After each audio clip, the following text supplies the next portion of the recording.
अस्सलामुअलैकुम दोस्तों। कैसी तेरी खुदगर्जी के एपिसोड 20 में हम देख सकते हैं कि शमशेर और महक शेरू की बातें सुन लेते हैं और दारा शमशेर से कहता है कि जज्बाती होने की ज़रूरत नहीं है, हम घर चलकर बात करते हैं। और शमशेर महक से कहता है अगर बाबा साहब ने ये सब किया है तो वो तुमसे और तुम्हारी फैमिली से माफ़ी मांगेंगे।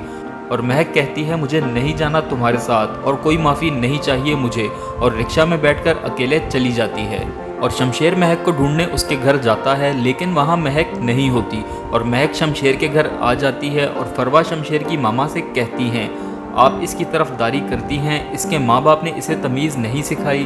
और शमशेर की मामा महक से कहती हैं मैंने तुम्हें कहा था तुम चाहो तो अपने हालात बदल सकती हो, लेकिन लगता है तुम अपने हालात बदलना ही नहीं चाहती। बाहर मेहमान बैठे हैं, ना सलाम ना दुआ, ऐसे कैसे सीधे कमरे में आ गई तुम। और महक कहती है आपके बेटे की वजह से मेरा बाप बिस्तर पर है और आपकी ये तहजीब मेरे आगे मुंह दिखाने के लायक नहीं रही। आपके शौहर ने मुझे मारने की कोशिश की थी और आपके घर के ड्राइवर की जान भी जा चुकी है इस एक्सीडेंट में, और मैं आपके बेटे के जुल्म इसलिए बर्दाश्त करती रही क्योंकि मैं एक शरीफ बाप की बेटी हूँ। और शमशेर की मामा कहती हैं तुम्हें किसने कहा कि नवाब साहब ने तुम्हें मरवाने की कोशिश की थी। और महक बताती है वो बंदा पकड़ा गया है और मैंने ये सब बातें खुद सुनी हैं। शमशेर की मामा कहती हैं ये पुरानी बातें हैं, अब हालात बदल गए हैं, मैं कोशिश करूंगी कि सब तुम्हें एक्सेप्ट कर लें, लेकिन ये सब बातें मेरे बेटे को ना बताना। और महक कहती है आपकी वजह से वो बंदा मर गया और मैं मरते मरते बची हूँ, आपको तो अपने उस दरिंदा सिद्ध शौहर को पुलिस के हवाले कर देना चाहिए। शमशेर की मामा महक पे हाथ उठाती हैं। और दूसरी तरफ दारा शमशेर से कहता है बाबा साहब घर पे नहीं हैं, तुम किससे लड़ोगे, और ज़रूरी नहीं शेरू सच कह रहा हो। शमशेर कहता है क्योंकि वो बाबा साहब के बारे में कह रहा है इसलिए वो सच ना हो।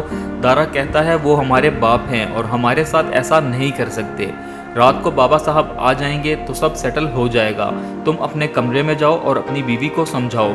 और शमशेर कहता है जो शेरू ने कहा है अगर वो सच निकला तो मैं किसी को नहीं छोड़ूंगा, चाहे वो बाबा साहब ही क्यों ना हों। और शमशेर महक से कहता है शेरू झूठ बोल रहा है, बाबा साहब ने कुछ नहीं किया। और महक कहती है उन्होंने ही किया है, मुजरिम है वो मेरे। तुम्हें उस मुलाजिम की बात पे यकीन नहीं है, अपनी माँ की बात पे तो यकीन करोगे। मैं तुम्हें, तुम्हारे बाप को, तुम्हारे पूरे ख़ानदान को नहीं छोड़ूंगी, चाहे मुझे किसी हद तक भी जाना पड़े। और शमशेर अपने सर पे बंदूक रख के अपनी मामा से पूछता है क्या ये सच है, और उसकी मामा कहती हैं हाँ ये सच है। और निदा को देखने लड़के वाले आते हैं और महक की फ़ोटो दीवार पे देखकर कहते हैं आपकी बेटी की हरकतें पूरे ज़माने में मशहूर हैं और छोटी बेटी हमारे गले डालना चाहते हैं और चले जाते हैं।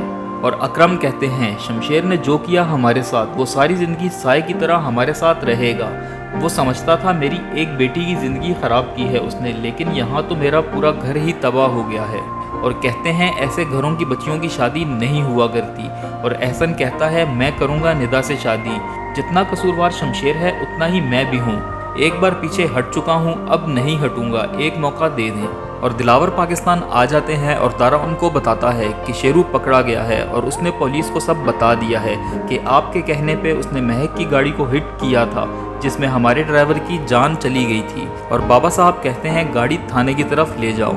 और दिलावर शेरू को मारते हैं और कहते हैं ये अभी घर जाएगा और सबके सामने कहेगा इसने जो कहा था वो झूठ था, लेकिन शेरू कहता है मैंने जो कहा है वो सब सच कहा है।